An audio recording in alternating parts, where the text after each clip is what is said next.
the National Catholic Register. This is Register Radio, bringing light and clarity to the news and topics that affect your life. In the week before Christmas, Pope Francis made a one-day trip to Corsica for one simple purpose: to talk about traditional popular piety. It's a fitting theme as Christians everywhere prepare to contemplate the Nativity of Jesus. Catholic news agency's Hannah Brockhaus traveled with the Pope and brings us a report. We also get a glimpse of Christmas preparations from a pastor and a preview of Christmas homilies. We talk to Register contributor Father Dwight Longenecker. I'm Jeanette DeMello, host of Register Radio. I'm joined today by the National Catholic Register's editor-in-chief, Shannon Mullen. And before we turn to the Pope and his love of popular piety, we will be talking to another pastor, one a little bit closer to home than Italy, and that is Father Dwight Longenecker. He's pastor of Our Lady of the Rosary Church in Greenville, South Carolina. He's author of some 20 books, and he writes regularly on his blog, Standing on My Head.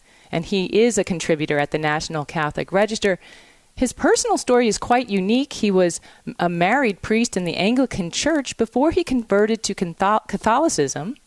And so as a Catholic, he became a priest, and he absolutely knows the joys and challenges of family life as well as the priesthood. Father Dwight, it is great to have you with us again. Thank you for being here. Thanks for the invitation. So Happy Advent to you. Happy Advent, right. We're not at Christmas yet. We have a few days as we're just in the weekend right before. So during this busy time of year, it's all too easy to get distracted from what should be the simplicity and yet the splendor of the Nativity. I suspect even for a pastor, it's the same. There's a bit of a busyness. How do you stay focused? Well, I think the readings and the divine office that the Church gives us day by day helps us to keep focused on what Advent is really about. But also in a practical way, why not use all of the Christmas decorations that you see that are going up all over the place and use that as a reminder of what we're really focused on and that we aren't quite there yet. Absolutely. And, in this last issue of the Register, actually it was an issue that spans Christmas. It came out on December 15th. It was a print edition, and we featured a story where we talked to pastors throughout the country about their Christmas homilies and their Christmas preparations. So one of the pastors mentioned that at this time of year, it's easy to gloss over the real meaning of Christmas, in part because as Catholics, we've heard this story so many times. We hear it every Christmas, the story of the Nativity. And sometimes it feels like there might be nothing new about it. How do you help your parishioners to enter into the Christmas story anew? Well, I've written a couple of books about the Christmas, the Mystery of the Magi and the Secret of the Bethlehem Shepherds. And one of the reasons I did that was because I think that the Christmas story, apart from more than any other story in the Scriptures, has been elaborated and built on over the years with lots of beautiful traditions and a lot of extras that aren't actually in the Gospel account. Now, these extras aren't necessarily bad. Some of them are pretty awful, like Rudolph the Red-Nosed Reindeer and so forth. But in the Church also, we've accumulated lots of traditions and extra decorations to the story. And I try to go back and really look at the historical background and try to discover and try to imagine what it was really like. And when we do that, it helps us to get focused on the reality that God comes into human history. He's involved in human lives, and therefore he's involved in our human history and in our lives as well. Can you tease out, I remember these two books that you've written, The Mystery of the Wise Men and The Secrets of the Bethlehem Shepherds. These are characters that sometimes we gloss over. Let's take the shepherds. What is something from the shepherds' experience that we can make our own? Well, the shepherds of Bethlehem, you can actually, when you go to visit Bethlehem on your pilgrimage to the Holy Land, you can go to the nearby town of Beit Sahor, which is where the shepherds actually had their experience of seeing the angels and then traveled the short distance to Bethlehem. And the importance of the shepherds in the story is that I believe they were the ones who actually passed on the nativity story to the people in Bethlehem and to their descendants, so that by the time Luke came to write the story down, maybe 30 or 40 years, 40 or 50 years later, it was those same shepherds, the descendants of those same shepherds that he spoke to in Bethlehem, who related the story to them. So, in other words, the shepherds are one of the first witnesses to the incarnation. That's wonderful. You know, I'm going to bring Shannon in here for a minute. Shannon, thank you for being with us on the show today. And I know that you have just finished the Christmas, I guess it's the edition, the print edition right after Christmas. And there was a story from one of our writers who's in the Holy Land, Michelle Chabin. And she writes that there's a little more hope there this Christmas. What did she have to say? Yeah, I think this has been just an unbelievable, excruciating time for the people in that area. And, you know, the reality is, although the suffering is still great, there are signs that the war in Gaza is wrapping up. That might be too optimistic of a term, but there is some lightening up of these very draconian measures that restrict where people can go and how they can kind of move around. And there's definitely not a surge of tourists and pilgrims, which is what the Christians in particular in Bethlehem, for example, are so reliant on. But there is a little more freedom of movement, which is, you know, those folks will take that. You know, that's something positive. Absolutely, absolutely. Father, turning back to you, I wanted to see if you would give us a glimpse of your Christmas homily. I'm guessing it's written or almost finished. What do you have to say? What's your message for your own flock this year? Well, one of the things, and I mentioned this in the article in the Register, one of the things was one of my favorite poems during the Christmas season is by Mary Coleridge. And it's a very short little poem, but she rhymes the word manger with danger. And I use that as a kind of way of saying, you know, the incarnation of our Lord brings us to the sentimentality of a little baby in a manger, but that little baby in the manger is also the world's danger. And that, in a poem, a rhyme is something which delights us, but it also disturbs us because it's surprising. We wouldn't have thought of putting together manger and danger, but the rhyme helps us to put those two things together. And the incarnation of the Lord is just that as well. It delights us that God should come into this world, but it also disturbs us that he comes into our world and he turns things upside down. So that little rhyme of manger and danger actually helps me to see Christmas in a new way. Absolutely. It reminds me of a story, of the story of Aslan in Narnia. And someone asks, is he a dangerous lion? And the answer, of course, is every lion is dangerous, right? But yes. But it's Aslan, nothing. Yes, Aslan is not a tame lion. He's not a tame lion, but that's nothing to be scared about in that story and in our own lives. It's nothing to be scared about. Christ having some danger in his life, and he gets us through the dangers in ours. I want to ask you before we go something not related to this Christmas season, but it's something that you wrote not too long ago. It also appeared in the National Catholic Register in our print edition and online at ncregister.com. And it was about a trend related to young men becoming more religious. What did you find? What did you write about?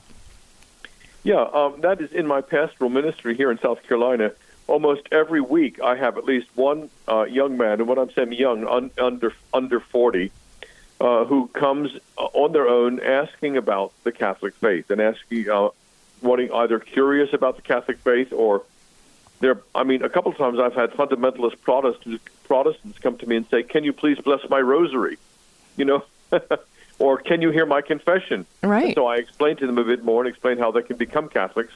But we're finding this trend amongst young men, and I think the recent election and recent social trends are showing us that young men are increasingly fed up with a kind of wishy-washy wokeism in our society, which is not very masculine, and they're looking for a faith and looking for a way of life which has some backbone and has some courage to it, and is a bit demanding.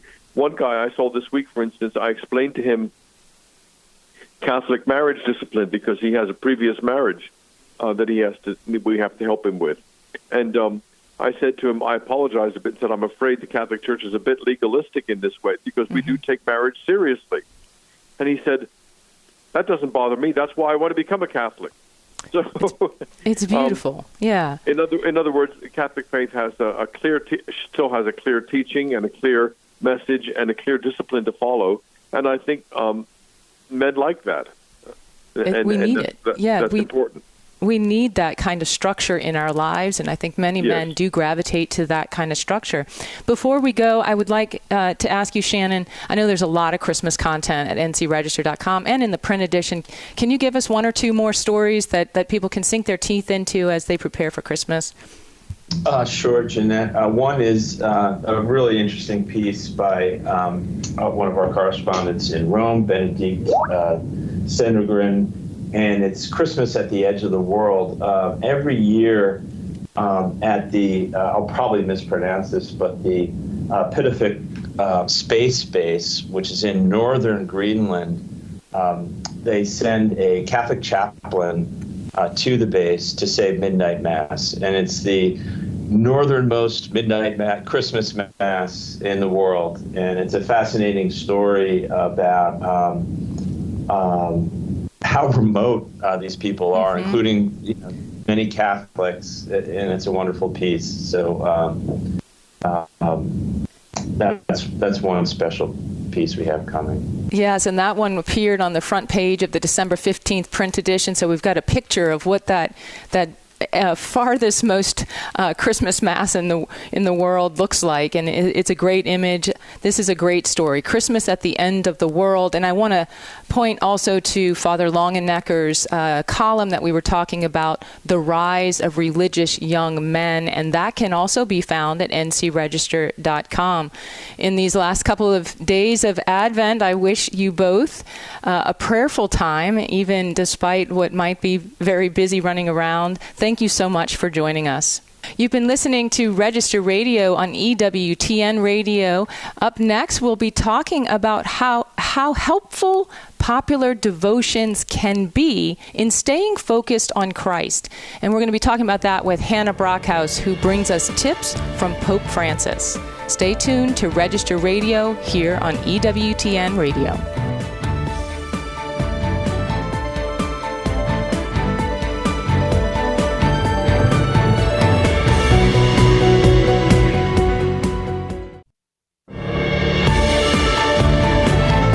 Let's return to Register Radio on EWTN. Welcome back. I'm Jeanette DeMello, host of Register Radio. Today I'm together with Shannon Mullen, the Register's editor-in-chief, and Hannah Brockhaus, a Vatican correspondent for Catholic News Agency.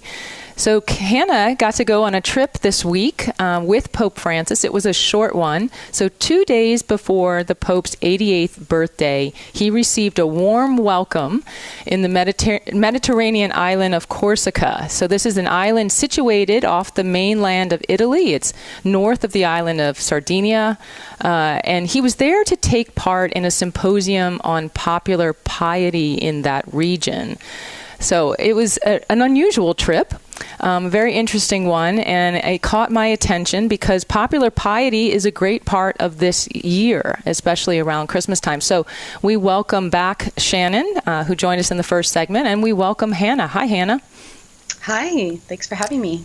Absolutely. So what an interesting trip you made this week. Maybe a little crazy right before Christmas, but it was, I'm sure, a good trip. So the Pope has always encouraged popular piety. So first off, let's try to understand, what does he mean, Hannah, by popular piety?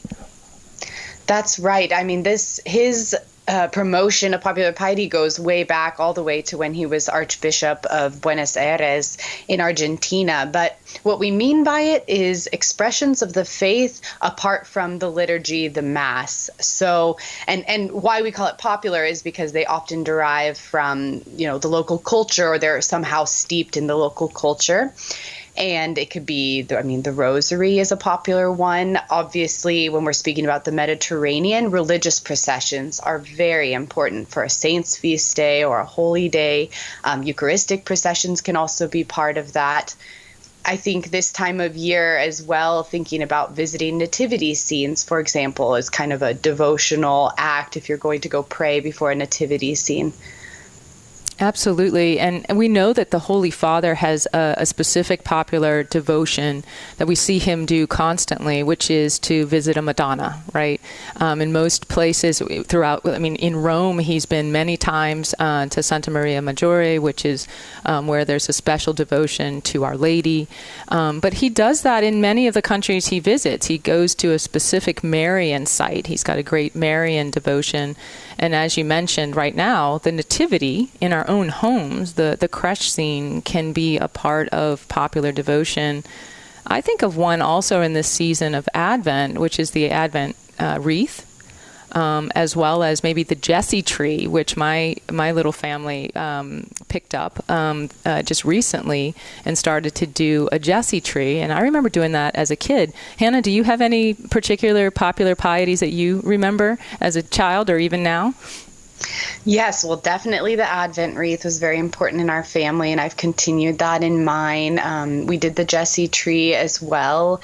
I think, being in Italy now and participating, our neighborhood has a long tradition of doing a procession for the Solemnity of the Immaculate Conception on December 8th between two parishes that are nearby, is also a beautiful tradition. And as well, having the Nativity. I've learned living in Italy that for Italians, the Nativity is the main Christmas decoration. Of course, now everyone also does Christmas trees and other things. But, because the Nativity was started, they say, by St. Francis of Assisi in Italy, that one is of very, very big importance. Mm-hmm. Shannon, I want to bring you in to this conversation. Do you have a popular piety or devotion that your family practices? Yes, my family went all out at Christmas. My mother, mostly, we didn't have one tree. We had 3 trees. Oh, wow. We had a tree upstairs, and they each had, different themes and things like that. But really, a small thing that made a big impact on me was the Advent calendar. Every day opening up these little doors, and there'll be a little picture in there. For some reason, that really fascinated me as a youngster, and they're just a nice daily devotion. Just to kind of remind you of the season. Right. Hannah, the Pope was there in Corsica for this symposium on the third Sunday of Advent, I believe, and he had a message for these times, this time of Christmas, the last few days of Advent. Can you recall what he said that really would help us to meditate on these few days before Christmas? Reflected a lot on joy, I think, especially because he was there to speak about and to honor the importance of religious processions and these expressions of the faith. He emphasized the importance of joy and the importance of these devotions being the foundation to serving others. So he talked about sort of the spiritual ills that can afflict us, and especially this time of year with the focus on consumption and consumerism. He said, the way we get this joy back is not by just turning inward, focusing on selfishness or what we want, but on how can we serve others, how can we bring Christ to others, and how that will, bring joy, and actually that's the way we really find happiness. Shannon, do you want to jump in here? Yeah, Hannah, I'm so curious. We ran a really interesting piece by a writer, Jean-Baptiste Noé, about these Corsican songs, these folk songs, which seem to be a mix of like patriotic themes and sacred themes. And was that part of the liturgies and some of the events? in Corsica, and what were they like? Yes, they absolutely were. I mean, they were part of every event that the Pope did that day. And of course, especially the Mass, which was sort of the big closing thing for the day. It was absolutely beautiful. So some of it was chanting and some of it was even in Latin. So it did remind me a little bit of Gregorian chant, if people are familiar with that. But think a cappella chanting, sometimes with different harmonies. And then some of it was also in the Corsican language, which I learned while I was there is actually very similar to Italian. So I was able to understand a little bit of it, which was very neat. And then Latin as well. So it was very, very beautiful singing. And that was definitely there, present throughout. Speaking of popular piety and the Pope visiting different images of Mary, he stopped to visit the patron of Corsica, of that city where he visited, which is Our Lady of Mercy, and she's known by the affectionate term, the Madonnuccia. So he stopped and visited her, and singing was ever present. Beautiful, yeah. I watched a few songs on YouTube, and it was very distinctive, which is great. But like you said, elements of Gregorian chant, but other things thrown in there. It was fascinating. So, great. As we come into this week, Hannah, the usual activities of Rome, the Pope is usually at the midnight Mass or Sunday Mass. What do we expect this year? I mean, he is 88, as we said. He had his birthday this past week. So what do we expect for his schedule at the beginning, at this week of Christmas?